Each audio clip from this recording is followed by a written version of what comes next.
All right, the time is 4:30 p.m. and I will call the Commissioners meeting for Skagit Public Utility District to order. Ask that you join me in the Pledge of Allegiance.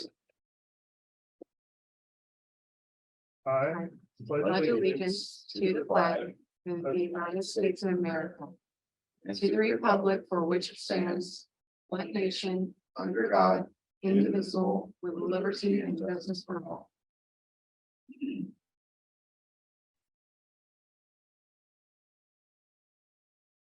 All right, so it looks like we have 6 items for approval on the consent agenda this evening. Is there a motion to approve?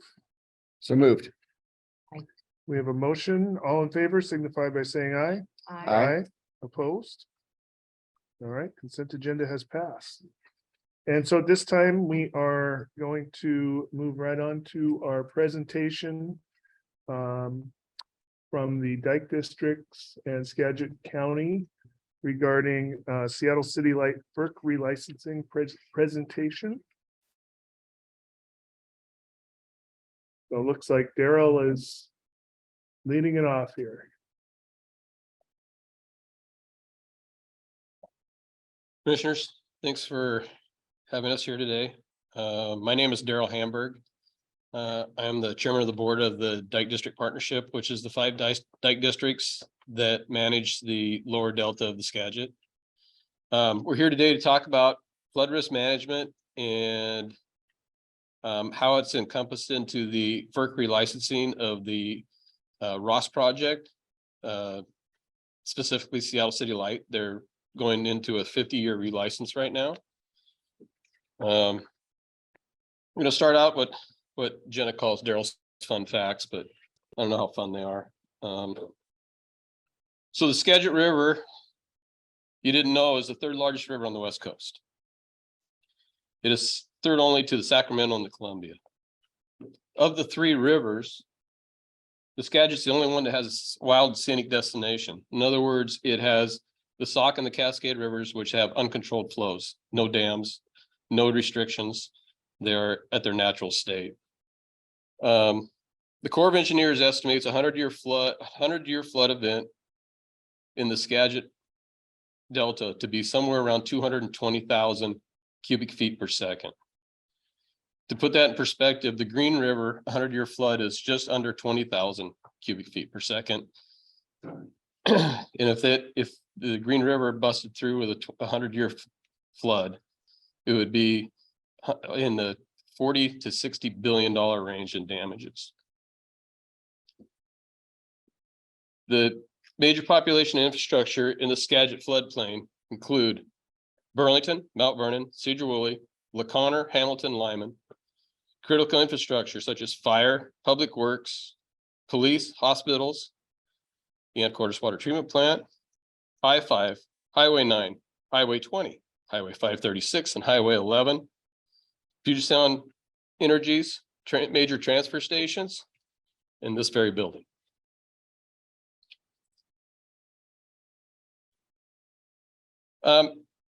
Next. In the 2021 flood, we had approximately 130,000 cubic feet per second coming through Mount Vernon.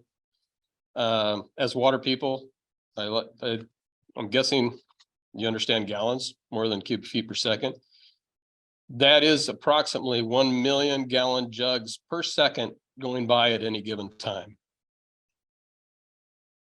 or 30 million jugs of water for 30 seconds, or 60 million gallons per minute. It's a lot of water.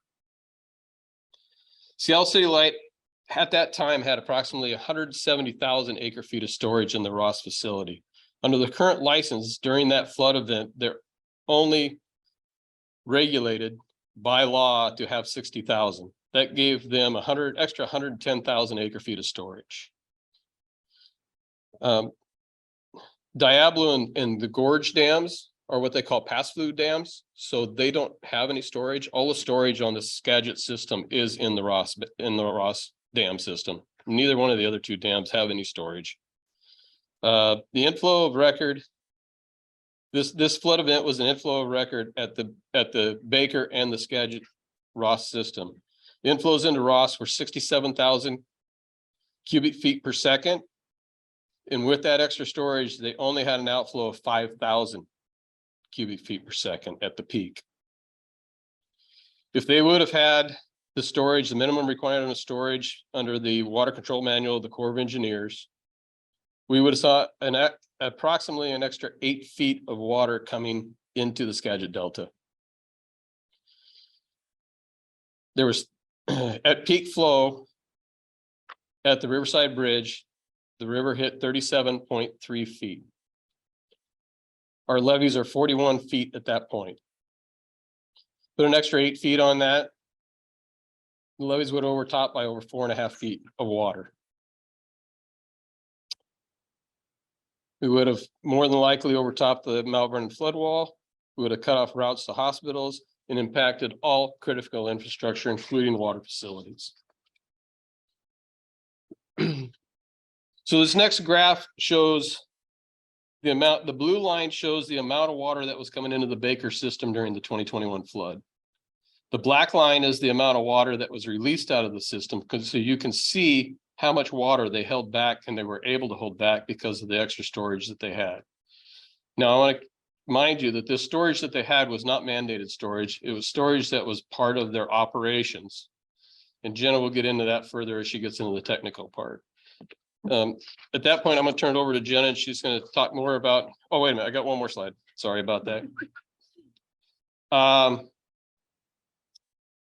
So this FERC relicensing process to see if we can get the extra storage that we believe is needed. And we're shooting for 200,000 acre feet of storage with the drawdown to November 30th instead of December 30th. November 1st instead of December 1st. And the reason being is that, as you know, floods come earlier now, they're more frequent and they have a higher impact. We've created a somewhat of a partnership with Skagit County. Will Honey is representing them today. The Skagit Drainage Consortium, the executive director is Jenna Friebel, and then the Skagit Dike District Partnership, which is, I'm representing them. And then also the Army Corps of Engineers, who have are following, actually are to a certain extent are leading this request.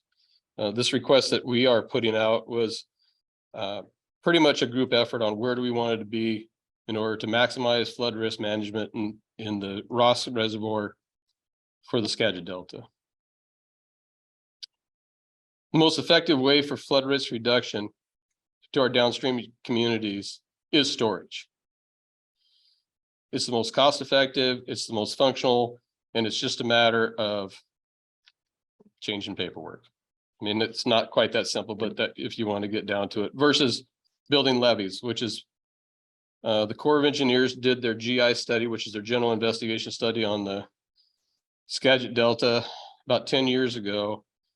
Their preferred alternative was levee enhancement. And their estimated cost 10 years ago for that was somewhere around $350 million. That cost would be to our community. Doesn't take nearly that amount of money to increase and change the time into storage in a dam. So our goal is, and our movement towards an achievement is to change the storage requirements at the big or at the Ross Dam facilities in order to help reduce risk in the Skagit Delta. Jen is going to get into the crux of it. Okay. Thanks. Hopefully you can hear me. One more sort of important point why we're here in the timeline is that City Light has been working through the FERC license process for 3 years. They filed their draft license in December, and it didn't have any of our requests reflected. And so we're trying to make comments on the draft license, get support from the local community. That's just sort of a snapshot. Will's going to go into that in a lot more detail. So I'll just jump into the details. of our storage request. So starting in history, when Ross was originally authorized in 1946, the Corps at that time had recommended 200,000 acre feet of storage at Ross. Sometime during the negotiation process between the 1946 and 1954, City Light managed to talk them out of that, and the final license reflects 120,000 acre feet of storage, which is what the current license has. So it has been unchanged since 1954. The current operations are dictated by a variety of things. So the water control manual is what their license reflects. It's also in Congress. The fish settlement agreement from the mid 1990s dictates operations, and both of those combined have there's recreational concerns and obviously the flood control drawdown schedule. So given that we have fish settlement and the license, their current operations for the last 12 years at least is that they manage to be below the minimum for storage in the fall. And this sort of shows the license requirements compared to what we're asking for.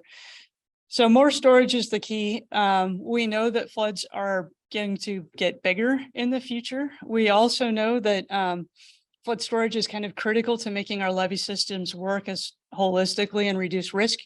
So we're asking to increase from 120 acre feet to 200,000 acre feet, which is essentially what the Corps had recommended in the 40s. The other key element of our flood storage request is to shift the timing from December 1st to November 1st. And the reason for this is essentially we know that most of the major floods in Skagit County happen in October and November. And so we want to align the full flood storage with when we know the floods happen. Also thinking ahead for climate change, the predictions are that those floods become more intense and shift earlier in the season. So we're trying to be mindful that this is a 50-year license and that we're planning ahead for the next generation. So we're just going to recap a little bit of the 21 flood because this is the best example we have of why the extra storage is really important. So like Daryl said, without the extra 110,000 acre feet of storage, 100,000 acre feet of storage, the flood would have been 8 feet higher. And that would have caused a lot of problems for the downstream community. Although it was a record inflow to Ross, it's right in line with what we see with major floods, and we're expecting those to get more frequent. This sort of reflects on what we know from the National Weather Service of major floods, and this is just a rundown. You can see most of you or many of you will remember some of these floods. 1990 was in mid-November, 95 is in November, 2003 is as early as October, 2006 was a big flood in early November, and so really we're lining up with data, right? We're not relying on models or any sort of speculation here. And then the 2001 flood is right in line with that, near record, but not the record, and pretty consistent with what we experience.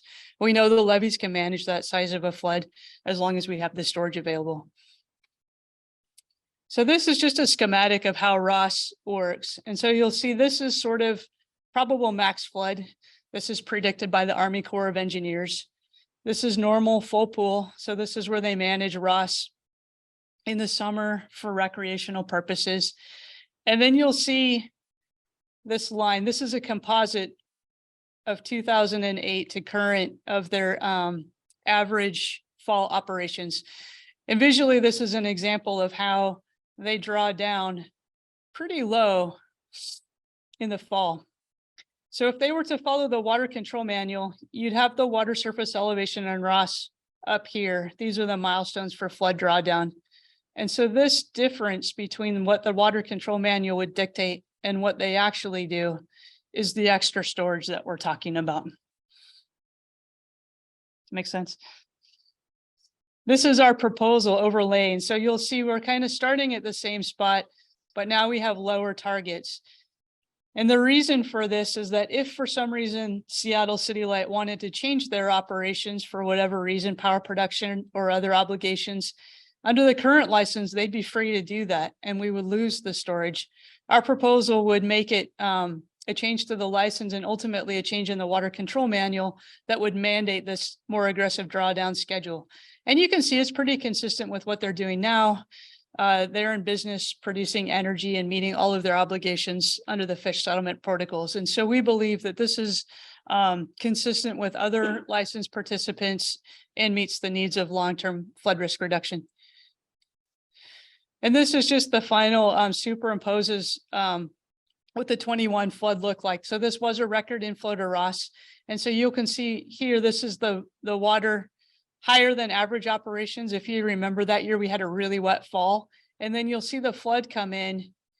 And so if you were to shift all of this up, you would see that they'd be well above probable max and massive uncontrolled spill. And that really takes away the flexibility of the Corps to manage the system, and certainly any ability to maintain or to mitigate peak floods. And that's the situation that we're trying to avoid, is the uncontrolled spill at Ross during a major flood event. So I'm going to turn it over to Will to just pull this whole thing together, why it's important and where we are in the process. Thanks. Good afternoon, Will Honey, Skagit County. So it's been a real pleasure to work with Daryl and Jenna the last 3 years in this FERC relicensing, and we have, between us, no doubt, put in thousands of hours on this. I wanted to talk about, just recap the importance of Ross flood storage. It is the single most effective and important flood risk mitigation measure in the valley. It's the top of the basin. It protects everybody downstream. This is this project's first operational purpose is flood control. It's located on public lands. It was sold to the federal government as, we're going to provide flood control, and by the way, make some electricity. So I think that's a really important point to keep in mind in all this, that, we're not asking for a favor from Seattle City Light. This is the purpose of this project. And so we are entitled as a sort of first principle to ask for safe flood storage in the next 50-year license. And just to underscore again, I think both Daryl and Jenna said it, but, we'd have been looking at 8 to 10 feet additional water down here, overtopping, the flood wall in Mount Vernon by 5-6 feet. It'd be a lot more water once you get over the revetment into the downtown. This is a blow from which the downtown, Burlington and whatnot, might never recover. It's a big deal. I think the why of all of this has been the thing that we've really struggled with. Generally speaking, since the outset of the FERC relicensing, it's been very apparent that the strategy involved sort of marginalizing local government in all its forms. Part of this had to do in large measure with City Light's strategy to their environmental mitigation was to pursue habitat mitigation on the Delta. We obviously didn't think that's a great course of action, and along with the majority of treaty tribes and the federal resource agencies and state agencies felt that fish passage is a better way to do that. With respect to the flood control piece, it's really inexplicable. In a sense, this is the most important thing going on here for us as a community in this relicensing is the flood storage. And, so why is Seattle City Light resisting this? You look at this drawdown that's happening Jenna mentioned in 1946, the Corps recommended and the Federal Power Commission imposed a 200,000 acre feet by the 1st of November requirement. That slipped away through some machinations over the next decade and was revised. Well, we went back and looked at the history. The argument at the time from City Light is, well, we need all the water we can get in the winter because that's when power is really valuable. That's changed. That's turned around. Now summertime power is in high demand. So they're spilling this water by generating electricity in the late summer and the early fall. They have to do it anyway because of the conditions of their fisheries agreement to augment flows, in-stream flows. So there's really no obvious reason why they're not doing this. The other point that I want to make in all this is, I think there's been some efforts by City Light to characterize this as, who are these rural folks to tell us how to run our dams? I guess if I could, put it directly, When we were involved in the GI process and the bakery licensing, there were folks in the community that suggested that we should find consultants that were more favorable to let more lax flood restrictions and FEMA flood maps than the Army Corps was advocating with its study of the hydrology. We said, no, you know, the Army Corps has been put in charge by Congress. We need to observe what they have to say. That's all we're doing here. The Army Corps of Engineers is supporting 200,000 acre feet by the 1st of November. We are agreeing with the Army Corps of Engineers. They're supporting us and we're supporting them. So we feel like we're in you know, a really solid position. You know, you know, all the towns, cities and towns, LaConner, Anacortes, Mount Vernon, Cedar Woolley, Burlington have signed on to our flood ask. We filed our formal comment letter about a week ago with FERC. We'll start seeing the agencies, including the Army Corps, filing over the next few weeks here.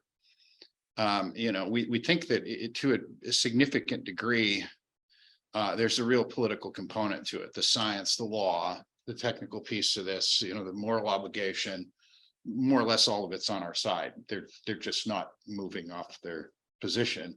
And I think, you know, our strength in all of this is to speak with a united voice as a community. So we wanted to come around to everybody we could and talk about this and ask for your support for a letter of support to be filed in the FERC record. It's quite easy. It's just write a letter and upload it. You know, the template that Mount Vernon and the other cities have used is very, you know, you'd be in a very similar position. I do think, you know, the PUD speaks with some authority as another utility in this situation.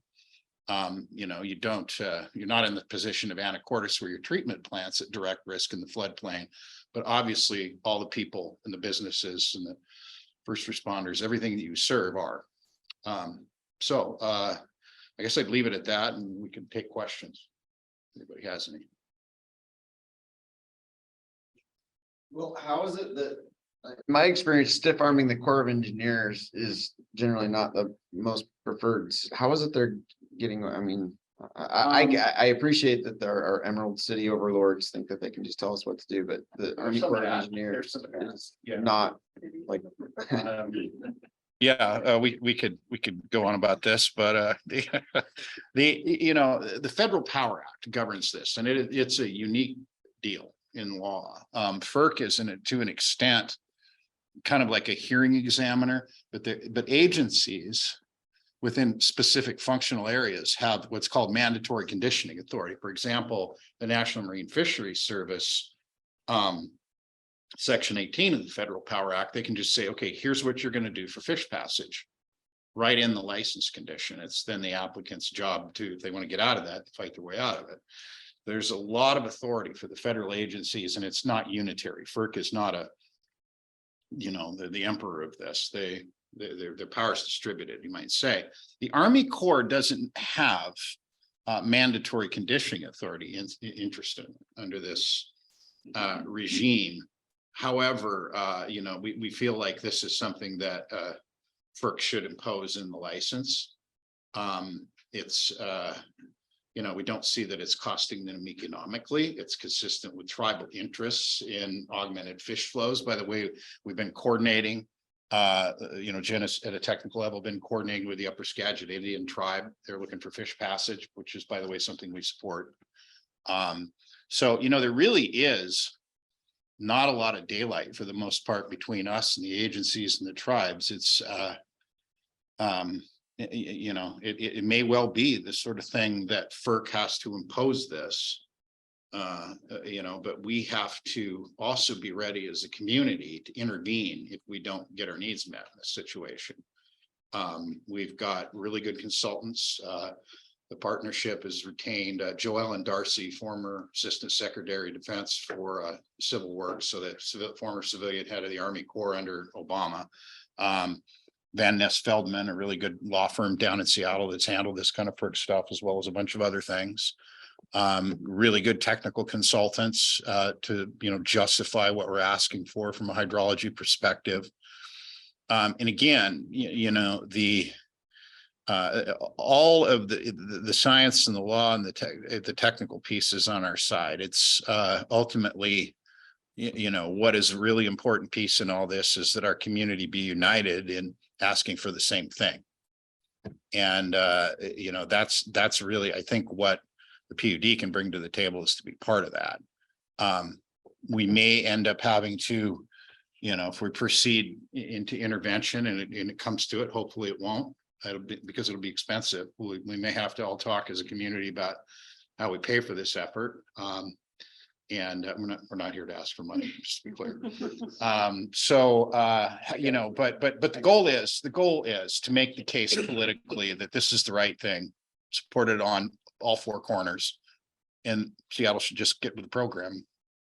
So. What's the line on that letter? The comments on the draft, like, so what they did is after these 3 years of negotiation, no one reached any agreements. By the way, we were not the only one shut out in the cold. Nobody got what they wanted. Tribes, agencies, nobody. Their draft license application, which they're supposed to file after this lengthy process to show us what the plan is, and then we comment on it. It says we're going to keep doing what we've been doing, status quo. We're going to do some habitat stuff downstream, unclear what, involving farmland, generally speaking, and some token level of fish passage, and that's not working for anybody. And then of course it does nothing for our flood control piece. So the deadline for everybody's comments on that is the end of February. Now we went ahead and filed early because we're A students and we got done early. We also wanted our narrative to be out there for the agencies and everybody to understand. And but the deadline for that comment on the draft license application is the end of this month, February. And then Seattle has to file its final license application by the end of April. Then it will presumably go into a NEPA process at the level of FERC and the licensure thereafter. So before the end of the month. So well, I understand Congressman Larson's gonna sit this one out, or he's just kind of pushing around the edges. You made mention of that. He's not specifically said. We've had certainly plenty of conversations with staff for the entire congressional delegation. We are planning a trip at some point to go out and have a chat in DC with the principals. You know, we see no reason. I mean, you know, I'd say the high point of those conversations was, you know, them asking me, well, why isn't, better not get too far away from this. Why isn't Seattle City Light going on with this? It seems so reasonable. I couldn't agree more. But, you know, the answer we've gotten, you know, we can speculate why. We could spend a long time speculating all the branches and sequels here. But the offered reason is we want to keep our options open. And the response we got from our, you know, congressional folks was representatives. Well, it seems like keeping one's options open seems like an odd way to run a major hydroelectric project. And I think that's the crux of this. You know, we need to be able to count on that storage. You know, it's the Skagit is a big but steep river, so it's not like the Mississippi that'll flood for a month on end, right? The hydrograph, as you saw that Jenna put up, it's a very steep spike. So having that bathtub at the top end drawn down a bit to take the top off that spike is the difference between surviving a flood and catastrophe for us. So we have to insist on this as a community, you know. Excellent. Well, thanks for Very the good. good Yeah, work. thank you so much. Thank you. Daryl and Jenna, thank you. Thanks for having us. Yes.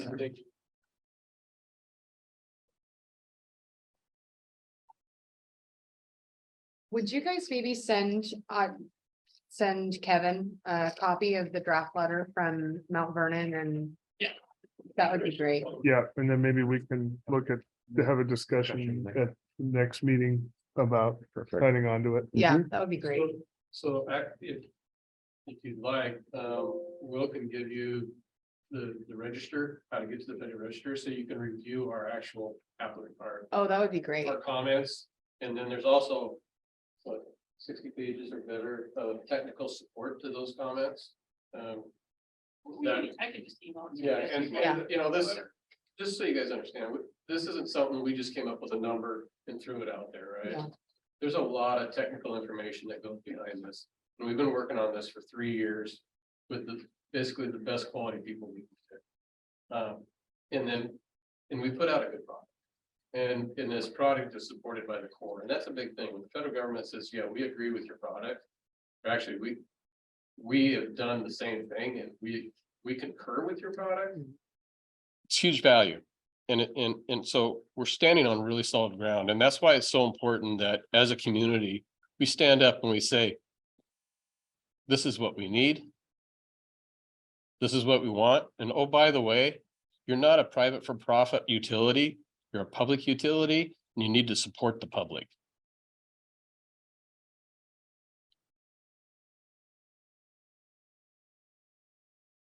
Kevin, I'll email you everything first thing in the morning.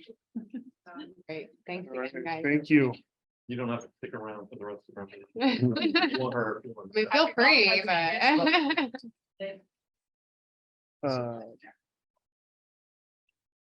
It's like next up is audience comments. I don't see anyone here and it doesn't look like there's anybody on Zoom. So with that, we will go into the manager's report. And Kevin sitting in for George today. Got a few items for you guys. Okay. So I'll start up with the water treatment plant. We've completed a few projects up there, addressed some safety issues. On the new chlorine hoist has been installed and certified for use. So recall, the old one failed last year and was in the middle of a lift, which is kind of scary. We've also got the new chlorine scrubber system up and running. Scrubber is designed to eliminate any chlorine gas emissions in case there is an incident. So that's really important to have up and running. And then we just got the new gutters installed up on the water treatment plant. So that'll look a lot nicer than it did. They were looking a little sad. So additionally, on the Judy Reservoir to Mount Vernon transmission pipeline project, the horizontal directional drill contractor has mobilized to that site. They've got the equipment there. And they're looking to begin drilling sometime next week. So that's exciting. Get that going again. On the personnel side, we're looking at hiring a new billing clerk for the customer service department. We have a few qualified candidates and we're kind of getting to the end of that process, looking to make an offer. And we're also still looking to fill the maintenance superintendent position. I think staff are preparing to bring in a couple candidates for interviews later this week. We're in our second round. Okay, second round. Okay. And then finally, Monday is President's Day, so the office here will be closed. So I'll take a little time off.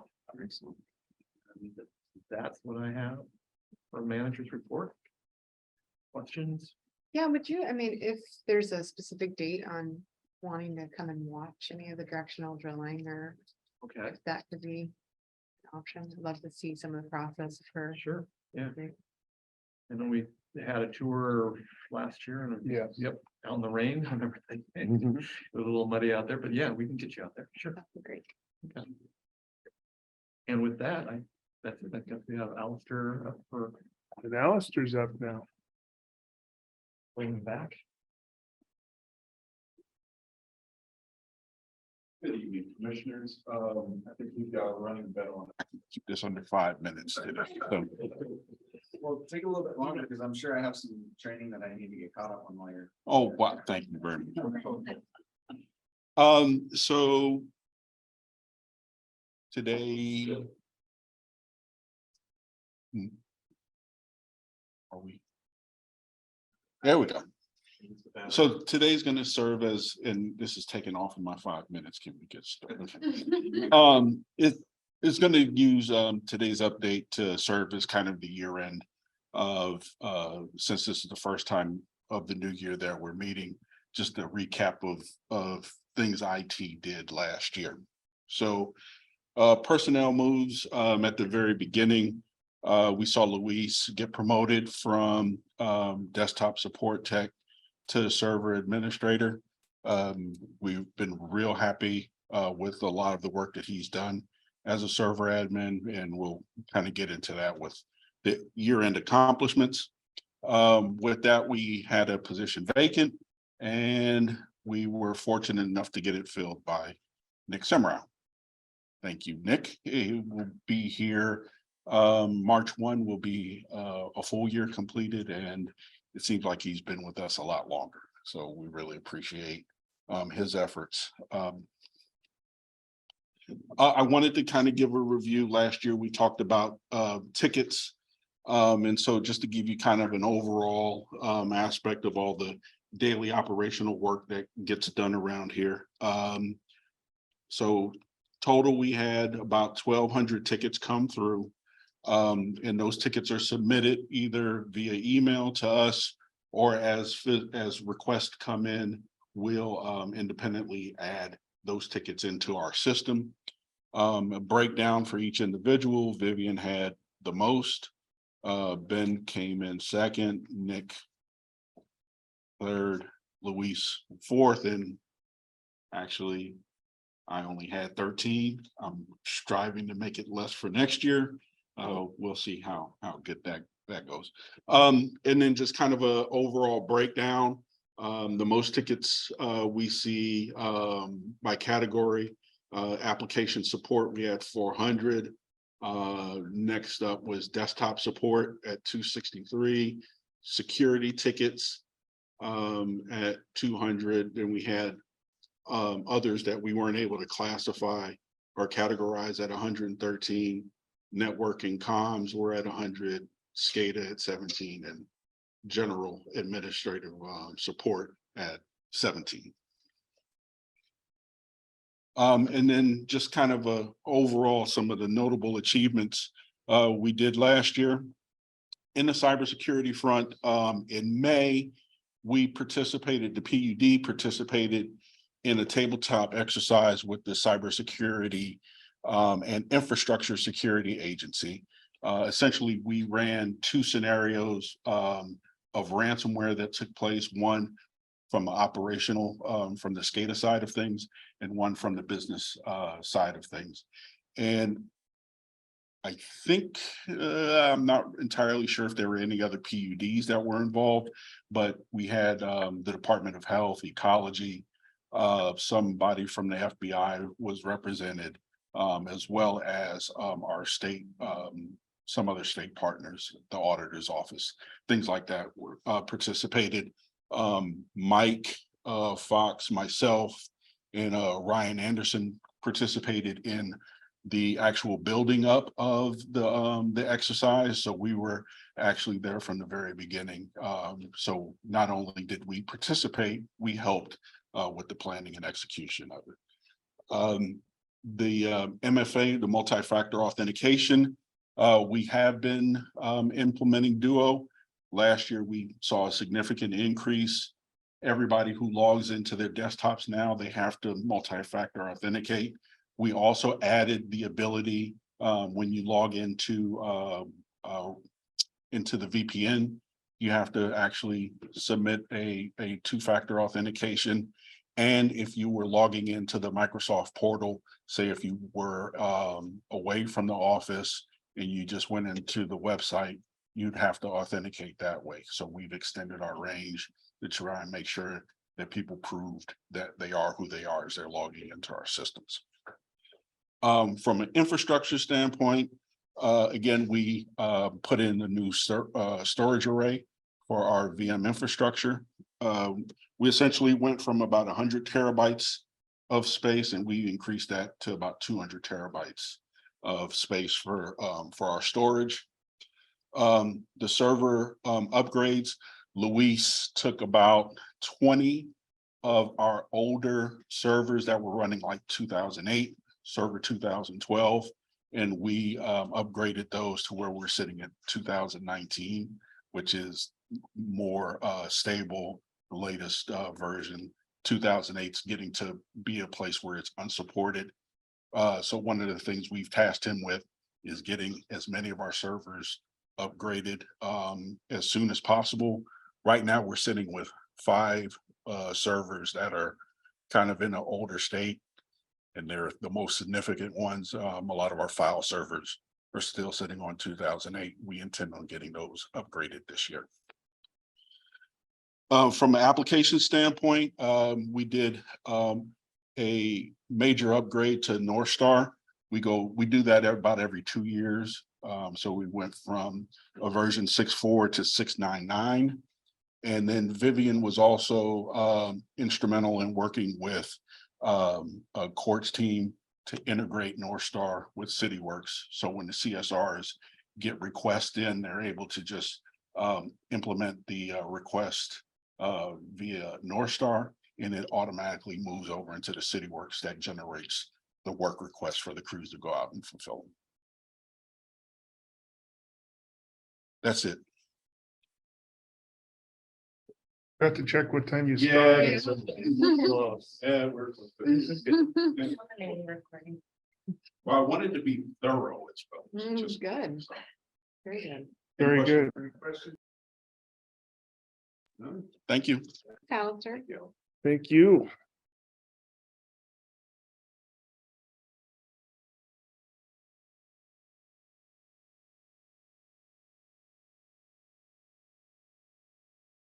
The actual packet. So under new business tonight. Looks like.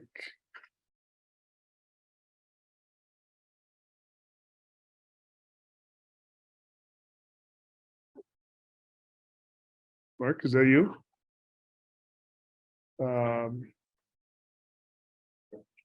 W1 pump replacement or system replacement design services contract.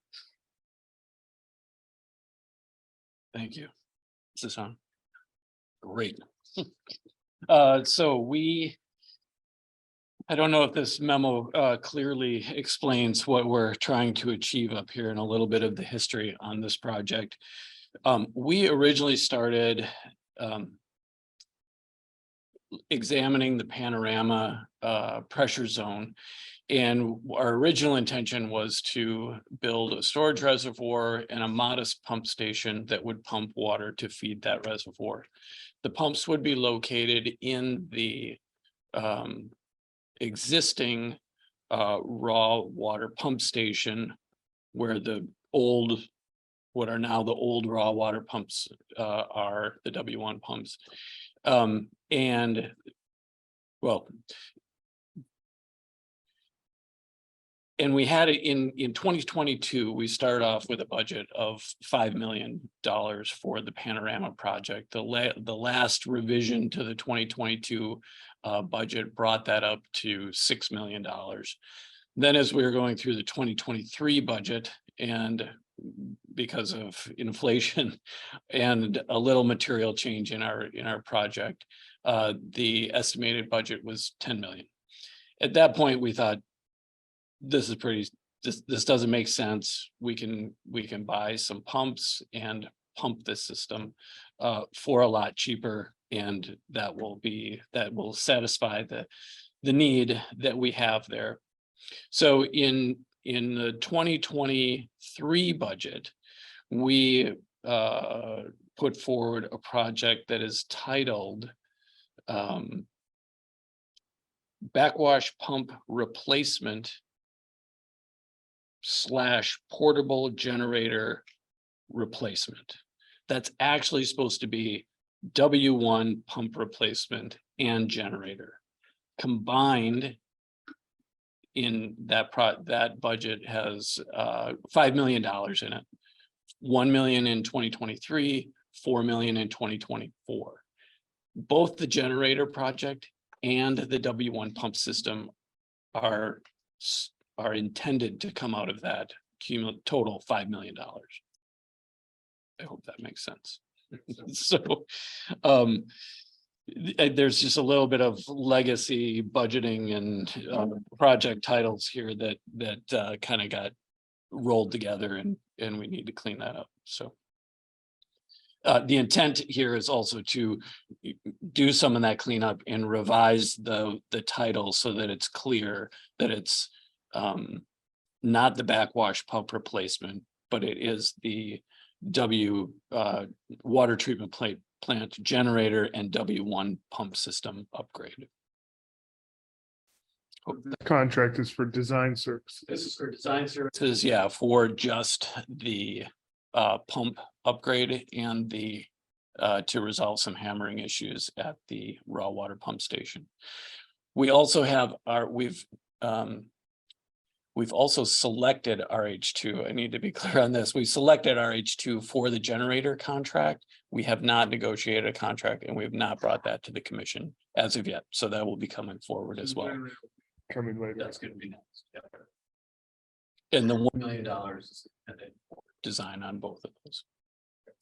And so just to clarify where it says fiscal impact, the however statement, that's to be stricken out where it says, however, this reduced scope project is for 400 in 2022. Yeah, I think it's a little, I think it's a little misleading. The 401.6 is intended to come out of the intended to come out of the 5 million. Okay. It's a reduction from the $6 million budget that we had in 2022. And that we estimated in for 10 million in 2023. So that's where the reduction. However, this reduced scope, we're not building the tank, we're not building the pipe from the pump station up Old Day Creek Road to the tank. That's the reduced scope. The pumps are bigger, but overall it's a reduced scope. From the panorama tank and booster pump project. You're looking for a motion to authorize the general manager to sign the professional services contract with RH2 Engineering in the amount of $201,456 for design services related to W1 pump system replacement. So moved. All right, we have a motion. Second. Motion is second. All in favor signify by saying aye. Aye. Opposed? Okay, we will get underway with that. Thank you. Thank you, Mark.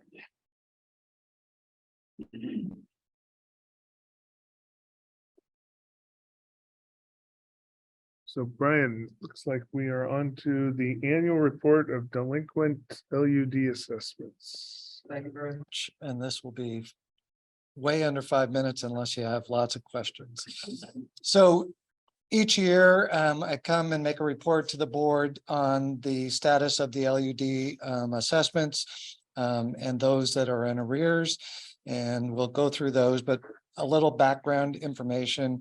An LUD is just a local either improvement district or local utility district funding mechanism to pay for a project.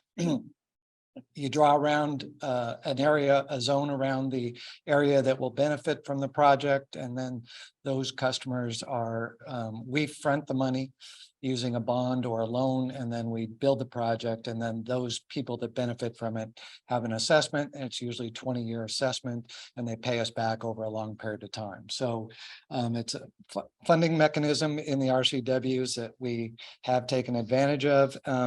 If you go to the next page, please, Nick. One more, actually.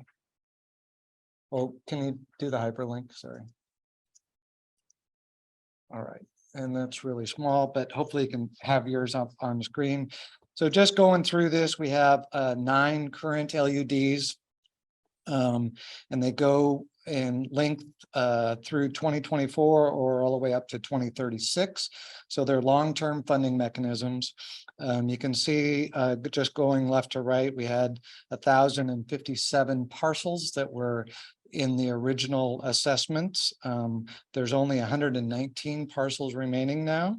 There was $5.9 million of projects that were assessed out to those customers, and we're down to $293,000 remaining of what is currently owed on those.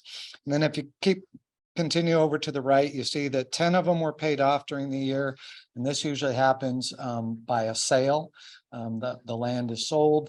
Hopefully the title companies are doing their due diligence. All of these parcels have liens against them, but we do have at least once or twice a year unsuspecting buyer that receives this in the mail. And unfortunately, it goes back to the seller and the title company for them to resolve that. We had 11 currently in this year that have missed one assessment, and that's an annual assessment. So they're billed one time a year, and all of the interest and penalties accrue to that period, and then you're assessed. So we have 11 currently that are behind at least one assessment. And then we have 16 that are currently 2 assessments or more behind.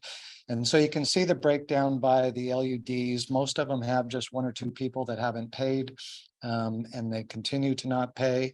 And we have a total delinquent amount now of $54,179 of assessments, penalties, and interest. On the mitigating side, some of those parcels are owned by the same people. So even though there's 16, one individual has 4 parcels themselves that are all in that category. So it's actually concentrated. And then 7 of the same total we have on payment plans. So even $25 a month, they will eventually get caught up and paid. So it's kind of the sticky scenario. If we get them on a auto pay on a monthly basis, hopefully they'll continue that. And so far, most of them have maintained it. Every once in a while, we'll have to contact them again and make sure they pay it. But that's kind of our methodology. Historically, the district has taken property owners to court. We've spent a lot of money on time and effort and legal fees, and the court awards in our favor, but we don't get attorney's fees or reimbursed for those costs. So since I've been here the last 4 years, we're taking the attitude of contacting them, lots of letters, trying to do everything we can to make it as easy as we can with payments or installment payments, and waiting. So as people either sell their parcels and or pass away, that's when the liens take effect, and that's the best way to get it paid in the long distance. We do want to maintain, updates on that, keep you informed, and then also work with the attorney if there's a case where it might make sense to challenge that. But right now we're just kind of in a wait and see, and we want to just keep you posted on that. So any questions I can answer or Pete can answer? You may want to just mention our lien position is strong, right? It's second right behind the tax lien. So that's why it makes good sense to let them wait until they transfer ownership, because we're gonna get paid. And we're very familiar with the 1 or 2 people, and it gone all the way up to an auction, on the stair. And then they unfortunately had somebody come in and make the payments for him. So we continue to monitor it all the way up to the auction status. But as Pete said, we're waiting for the liens to take effect and a sale, and then we'll be notified. We have, just out of curiosity, with the delinquent accounts, are these people typically not paying their regular water bill too, or? We do check into that, and they are paying that, and they do usually fall behind on their property taxes, but then will pay to prevent an auction.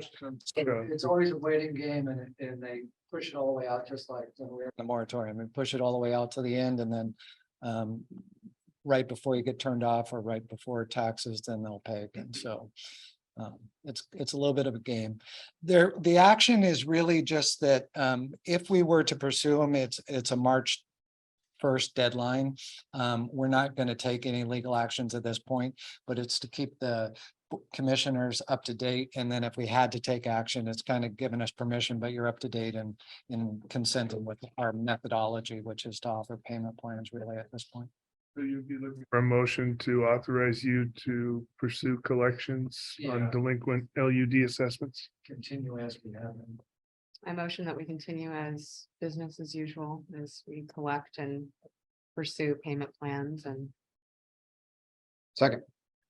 Motion and second, all in favor, signify by saying aye. Aye. Aye. Thank you. Thanks, Brian. All right, so with that, looks like we've got the usual informational items in there. Your December finance report is in there. Any commissioner comments this evening? None for me. None for me. I have none. Boring, So with just the that, way we like it. we'll adjourn at 5:24 PM.